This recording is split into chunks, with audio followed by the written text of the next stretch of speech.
This podcast is going to look at what has happened to the underclass. The underclass is a contested concept with no uniform meaning. Some sociologists suggest that it should not be used as it has negative connotations which lead to the labelling of some groups in society, a derogatory label that leads to the further alienation and marginalisation in society. The concept of the underclass was widely used in the USA in the 1980s, but found its way into mainstream British sociology in the 1990s. Broadly speaking, there are two theoretical explanations for the emergence of the underclass: cultural theories associated with the New Right and structural theories associated with Marxist and Weberian theory. First, however, we need to consider who the underclass are and what are their defining characteristics. Runciman, 1990, argues that a clearly defined underclass does exist in the UK, made up of those people unable to participate in the labour market. Roberts, 1997, offers a more precise definition, arguing that the underclass occupies a structural position at the bottom of the class system with the following characteristics: long-term unemployed, specific social and cultural outlooks, and economically excluded. Clearly, definitions of the underclass contain strands of economic disadvantage and social exclusion. However, the underclass should not be confused with the concept of social exclusion. Social exclusion is a concept associated with New Labour. It refers to social groups existing on the margins of society. These people have little or no employment history, rely on state benefits for survival, and often have relatively high rates of crime. Concerned that the modern UK could become characterised by riots, disaffection and urban social problems, the government set up the Social Exclusion Unit in 1997 to tackle problems of economic, social and cultural deprivation. The concept of social exclusion shares a number of common features with the underclass. However, explanations of the underclass suggest that this group forms a concrete part of the social class structure. Although social mobility is possible, once individuals are positioned in the underclass, it is extremely difficult for them to break out of it. On the other hand, the government's concept of social exclusion assumes that social mobility is possible. Sociological explanations of the underclass tend to focus on either structural or individual. Cultural explanations. These explanations are associated with the sociologists of the New Right. They argue that individuals operate in terms of economic rationality, capable of and willing to balance the economic benefits and costs of different actions. Therefore, people will only take up employment if the economic benefits/income they receive make it worth their while. If they can be economically better off living on the state, they will choose that option. Murray, 1994, a New Right thinker, is the most controversial contributor to the underclass debate. He argues that the UK provides incentives that encourage failure and marginalisation from society. Murray presented his observations on the British underclass in the 1990s.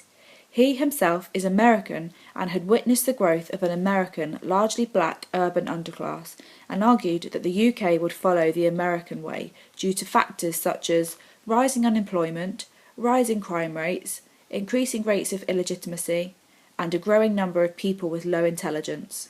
He was particularly critical of single mothers, who played a pivotal role in the creation of what he termed the New Rabble. For Murray, illegitimacy, crime, single motherhood and unemployment bound together to produce a social group whose cultural outlook included reliance on state benefits, absentee fathers and engagement with crime. Murray's work was understandably controversial and was subject to criticism from many sociologists, who argued that structural factors and not individual choice explain the emergence of the underclass. The point was also made that Murray's research in the UK was limited and hardly extensive enough to support his radical and extensive claims. Marsland, 1996, expanded this line of thought, which placed the blame for the underclass at the door of the individual and welfare state provision, when he argued that the underclass were culturally dependent on the state and were not encouraged to be self-supporting, as state benefits were too high for those who were actually able to work, but chose not to. The New Right explanations of the underclass have been criticised by a range of structural explanations which show that the underclass do not constitute a subsection of society with different norms and values from the majority. In fact, The underclass is formed by those who fall into the category due to factors beyond their control. Furthermore, many studies show that members of the supposed underclass share the same basic norms and values as the majority of the population. Most want to work and be self-dependent, however they face situational constraints which keep them in a low position they find it difficult to break out of. Structural explanations. Traditional Marxist theory referred to the lumpenproletariat, the group at the base of the class structure who lack the necessary engagement with work in order to establish themselves as members of the proletariat. The lumpenproletariat were made up of what Marx described as the refuse of all classes. They were an unproductive part of society as opposed to the proletariat, who were actively involved in making profit for the bourgeoisie. Westergaard and Breslin, 1974, argue that the lumpenproletariat were positioned at the base of the working class as part of it, but a subsection, or rather a substratum. However, in 1992, Westergaard revisited his analysis of the lumpenproletariat and argued that a structurally dislocated underclass may well have emerged in the UK, but he warned against making that assumption without carrying out clear and well-planned research. Weberian-inspired explanations are more precise in their agreement that an underclass has emerged in the UK. Field, 1989, argues that the underclass is made up of the long-term unemployed, single parents who are disproportionately represented, and the elderly who are reliant on state pensions. For Field, these social groups are particularly susceptible to the underclass due to circumstances largely to do with a weak economic position and low status beyond their control. Dahrendorf, 1987, presents an explanation based more on economic than social or political factors. For him, the British underclass emerged in the 1980s when mass unemployment under the Thatcher government created a periphery of unemployed workers in the part-time and casual-based economy.